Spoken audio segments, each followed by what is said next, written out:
어쨌든 국민의힘 얘기 나온 김에 국민의힘 이야기 하나 더 짚어보죠. 김용태 비대위원장이 오늘 퇴임했습니다. 자, 지난달 11일 비대위원장으로 선임된 지 49일 만인데요. 오늘 기자회견에서 어떤 소회를 밝혔는지 짧게 얘기했습니다. 들어보시죠. 대선 후에 당의 개혁을 요구하면서 탄핵 반대 당론 무효화를 비롯한 당 개혁 5대 과제를 제시하였습니다. 당의 존립과 개혁의 근거를 확보하기 위해 전당원 투표를 주장하였습니다만 이 역시 받아들여지지 못했습니다. 이 당은 누구에 의한, 누구를 위한 당인가에 대한 깊은 고민을 하게 됩니다.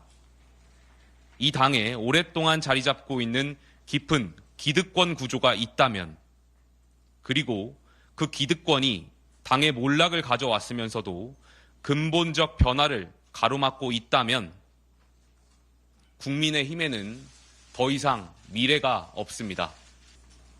저희 개혁에 대한 점수를 말씀드리면요, 빵점이라고 생각합니다. 이번 전당대회에 저는 출마하지 않겠다라고 이제 여러 차례 말씀드렸습니다.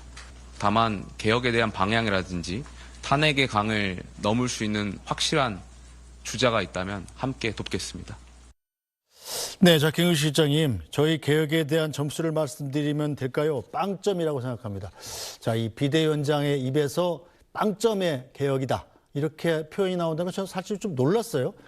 누가 이 기득권이 당의 몰락을 가져왔다, 이렇게 얘기를 했는데 그게 누굽니까? 기득권이. 구주류라고 좀 중립적인 용어를 쓰면 구주류라고 볼 수 있고요. 조금 더 시청자분들께 좀 알아듣게 말씀드리면 구친윤들이죠. 네. 그러니까 윤석열 대통령 시기에 윤석열 대통령을 호가호위하면서 당을 주물럭거렸던 분들이 사실은 지금도 일종의 보이지 않는 기득권이 돼서 지금의 당의 개혁들을 가로막고 있다는 게 아마 김용태 비대위원장의 생각이고, 저도 그건 생각에 동의합니다. 왜냐하면 김용태 비대위원장이 6월 30일로 임기가 만료될 거는 오늘 나갑니다만, 그 전에도 심지어 재선 의원 같은 경우 13분인가가 연서명을 해서 김용태 비대위원장이 제시한 5개의 개혁안에 대해서 우리가 진솔하게 평가를 해서 빨리 성과 있게 속도를 내자라고 주장을 했고, 김용태 비대위원장의 임기를 연장해서 다음 전당대회까지 개혁을 좀 속도감 있게 밀어붙이자는 그 지지를 모아줬었어요.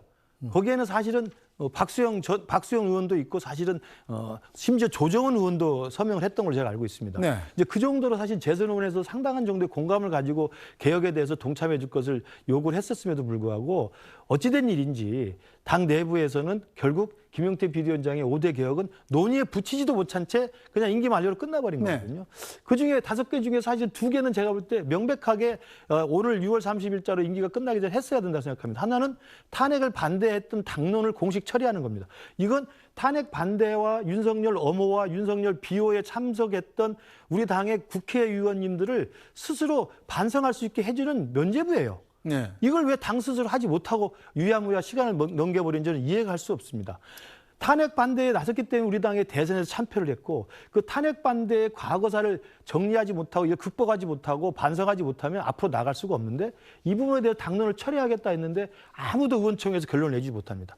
두 번째가 당무감사에 대한 건 아닙니까? 네. 지난번에 후보 강제교체라고 하는 전대미문의 사건을 주도하면서 도대체 어떤 일이 벌어졌고 어떤 지도부 내에 문제가 있었는지를 따져보고 책임을 묻겠다는 것이거든요. 이 책임 묻는 당무검사도 대부분의 주요 인사들이 지금 거부하고 시간을 끌면서 지금 유야무야 끝나버린 겁니다. 네. 그러면 탄핵 반대 당론에 참여했던 분들을 탄핵 반대로부터 자유롭게 면죄부를 줘서 탄핵에 찬성하는 우리 당의 입장으로 벗어나게 하는 것, 그리고 당무감사의 문제점을 지적해서 잘못된 사람을 책임지게 하는 것, 이 2가지조차도 최소한 하지 못하면 우리 당의 개혁이 어떻게 있겠습니까? 네. 지금 연일 나오는 여론조사에서 20%대 초반으로까지 떨어져 본 우리 당의 지지율은 제가 볼 때 다 거기서 나오는 겁니다. 이제 그런 것들을 아마 알고 있기 때문에 김용태 비대위원장도 이번에 오늘 그만두면서 그런 빵점이라는 아주 냉정한 평가와 함께 우리 당의 그런 친윤 기득권 세력들에 의해서 정말 고립되고 있다, 이런 말씀을 드린 것 같습니다. 네, 자, 민주당 입장에서는 그럼 국민의힘의 변화 가능성 얼마나 보고 계십니까? 김용태 비대위원장이 지명될 당시에 했던 얘기가 국민이 놀랄 만큼 당의 변화를 보여주겠다 했는데, 오늘 아침에 한 조간신문이 국민이 놀랄 만큼 안 변한 국민의힘이란 제목을 뽑았더군요. 그래서 제가 역설적이게도 김용태 비대위원장의 유일한 성과가 하나 있다면 당이 절대 변하지 않을 것이다라는 것을 다시 한번 확인시켜줬다라는 것이 김용태 비대위원장의 성과가 아니었는가 이렇게 이제 평가를 할 수 있을 것 같은데요. 앞으로 그 당권 경쟁이 이제 뜨거워질 것 같습니다. 그런데 누가 당권을 잡아도 변화의 가능성이 별로 없을 것 같다라고 보여집니다. 예를 들면 구주류라고 하는 구친윤계 쪽이 당권을 잡으면 지금의 이 기득권 체제가 그대로 유지가 되는 것이기 때문에 당의 변화를 가져오기는 어려울 것입니다. 또 한편으로 친한계의 뭐 예를 들면 한동훈 전 대표가 네.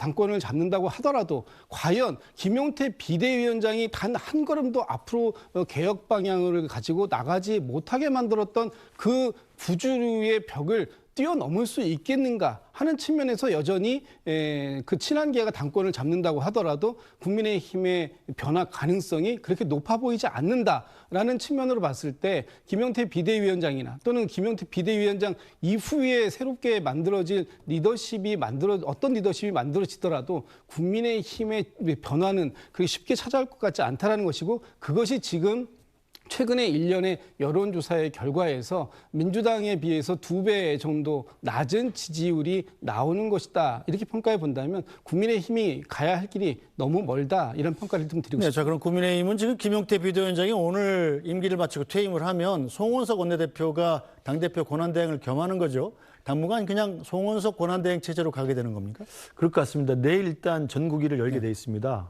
그래서 전국위에서 아마 비대위 인선안에 대해서 표결을 해서 전국위를 통과하면 아마 송원석 원내대표 구상으로 나온 비대위가 새로 구성이 될 것 같고요. 그 비대위는 관리형 비대위로서 8월 안에 지금 전당대회를 치를 예정으로 돼 있기 때문에 전당대회 개최 시까지 아마 송원석 비대위 중심으로 전당대회를 준비할 것 같습니다. 중요한 것은 한 2달 정도 남아있는 이 기간에 당이 앞으로 나아가면서 쇄신과 전진할 것이냐 아니면 네. 구태와 퇴행으로 거듭갈 것이냐라는 것을 결정하는 중요한 전당대회가 될 거라고 생각하고 그 과정에서 어떤 후보가 나오든 간에 저는 우리 당원들 그리고 우리 당을 여전히 지지하고 싶은 많은 국민들은 이 당이 정말 퇴행과 역사 속에 거꾸로 갈 것인가 아니면 정말 이 환골탈퇴하면서 당이 새롭게 거듭나는 새로운 그 개혁의 모습을 할 것인가를 놓고 치열하게 저는 논쟁하고 치열하게 좀 다투고 치열하게 싸워가면서 전당대회 전 결과물이 나올 거라고 생각합니다. 알겠습니다. 자, 다음 소식으로 넘어가 보죠. 자, 내란 특검 2차 조사 일자를 두고 특검과 윤석열 전 대통령 측이 서로 충돌하고 있습니다. 당초 오늘 출석하라는 특검의 통지에 대해서 윤 전 대통령 측이 다음 달 3일 이후로 미뤄달라 이렇게 요구했고요. 결국 특검은 내일 출석하라고 통보해서 신경전을 이어가고 있는데요. 정치권의 반응부터 들어보겠습니다. 내란 특검의 첫 조사를 받은 내란 수계 윤석열의 태도가 가관입니다. 조사를 거부한 이유를 들어보면 기가 막힙니다. 조사자인 경찰총장이 자신의 체포를 지휘했고 그걸 문제 삼아서 경찰을 고발했기 때문이라고 합니다. 이와 같은 논리라면 곧 내란 특검을 고발해서 특검 조사도 거부하겠습니다. 특검이 장난스럽습니까? 무슨 조사를 쇼핑하듯이 골라서 받으려고 합니까?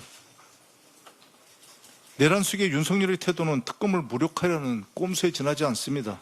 예, 윤 전 대통령은 사실은 지금은 이미 탈당을 하셨고 당원도 아닙니다. 그렇기 때문에 우리는 생각할 때 윤 전 대통령은 자연인이다 이렇게 생각을 합니다. 지금 기본적으로 우리 당에서는 윤 대통령과 함께 간다라고 하는 그런 생각은 별로 없다고 저는 생각을 하고 있습니다.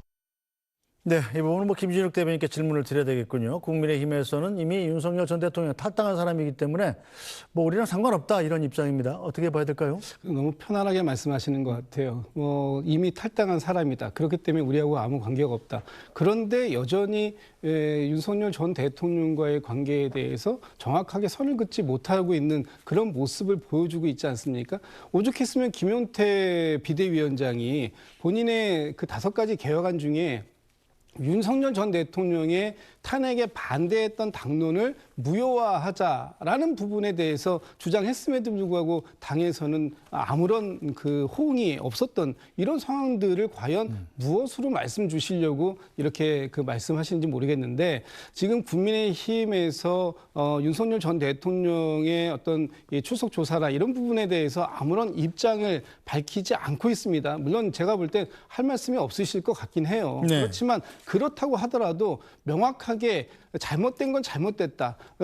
그 윤석열 전 대통령이 본인이 원하는 시간에 본인은 원하는 방식으로 그리고 본인이 원하는 조사관으로부터 조사를 받겠다라고 얘기하는 것이 얼마나 국민들 눈높이에 안 맞는 특권적인 발상이라는 부분에 대해서 따끔하게 지적하는 메시지가 국민의힘에서 나온다면 아마 지금 송원석 원내대표의 말씀도 그럴 수 있겠구나라고 이해를 할 것 같아요. 그러나 그런 말씀을 전혀 안 하시는 상태에서 방관하는 듯한 그런 태도는 그것은 절연이 아니다. 그것은 감싸주기에 불과하다. 이렇게 평가드려야 될 것 같습니다. 네, 자, 박진호 논설위원, 이 내란 특검 활동 상황은 잠시 뒤에 양지민 변호사와 함께 자세하게 짚어볼 텐데, 자, 지난 토요일에 1차 출석을 하고 나서 2차 조사 날짜를 두고서 지금 윤석열 전 대통령 측이 계속 특검의 이른바 요청 혹은 뭐 날짜 정하는 거에 대해서 응하지 않고 있는 상황이죠? 네, 일단 그 윤 대통령 측은 바로 다음 날 네. 조사받은 다음 날 다시 출석을 해달라는 요구에 대해서 어렵다 이런 입장을 밝혔는데, 그러니까는 이제 일단 7월 3일, 그러니까 본인의 건강이나 변론 준비를 위해서는 그 정도 시간이 필요하다. 그래서 7월 3일에 출석을 했으면 좋겠다는 입장을 밝혔지만, 특검 입장에서는 7월 1일, 그러니까 내일 출석을 해달라고 입장을 밝혔고, 여기에 대해서 아직 윤 전 대통령 측의 뭐 반응은 아직 나오지 않은 상황입니다. 근데 지금 보면은 특검 입장에서는 이 협의라는 게 합의가 아니기 때문에 이 출석 일정까지 윤 전 대통령 측 요구대로 다 할 수가 없는 입장이라는 점을 분명히 하고 있고요. 네. 아니면은 뭐 그렇지 않아 출석 안 하게 된다면은 형사법적 절차에 들어가겠다는 입장을 밝히고 있습니다. 이 얘기는 아무래도 이제 체포영장을 신청하겠다라는 의미로 보이는데요. 지금 보면은 윤석열 전 대통령은 약간 스탠스가 본인의 이제 법리적 방어와 일종의 좀 정치적 투쟁을 병행해서 하는 스탠스를 취하고 있거든요. 네. 이 얘기는 뭐냐면은 뭐 특검 요구대로 이렇게 출석을 해주고 뭔가 이제 여론이 바라는 공개 사과를 하는 순간 법리적으로 좀 불리해 줄 수 있다, 이런 판단을 하고 있는 것 같아요. 네. 그런 판단에서 볼 때는 지금 특검이 내일로 딱 그 통지한 출석 시간에 대해서도 이거를 지킬 것인지 좀 불투명하고, 아마도 또 다른 조건을 좀 내세워서 날짜를 연기해달라든지, 아니면 뭐 요걸 들어주면 내일 출석하겠다든지, 뭐 이런 식으로 나올 가능성이 상당히 좀 높다고 생각이 됩니다. 알겠습니다. 이 소식은 잠시 뒤에 양지민 변호사와 함께 자세하게 짚어보기로 하고, 오늘 정치화담야담은 여기서 모두 마무리하죠. 박진호 SBS 논설위원, 김근식 전 국민의힘 비전전략실장, 김진욱 전 더불어민주당 대변인과 함께했습니다. 세 분 수고하셨습니다. 네, 뉴스브리핑은 잠시 뒤에 돌아오겠습니다.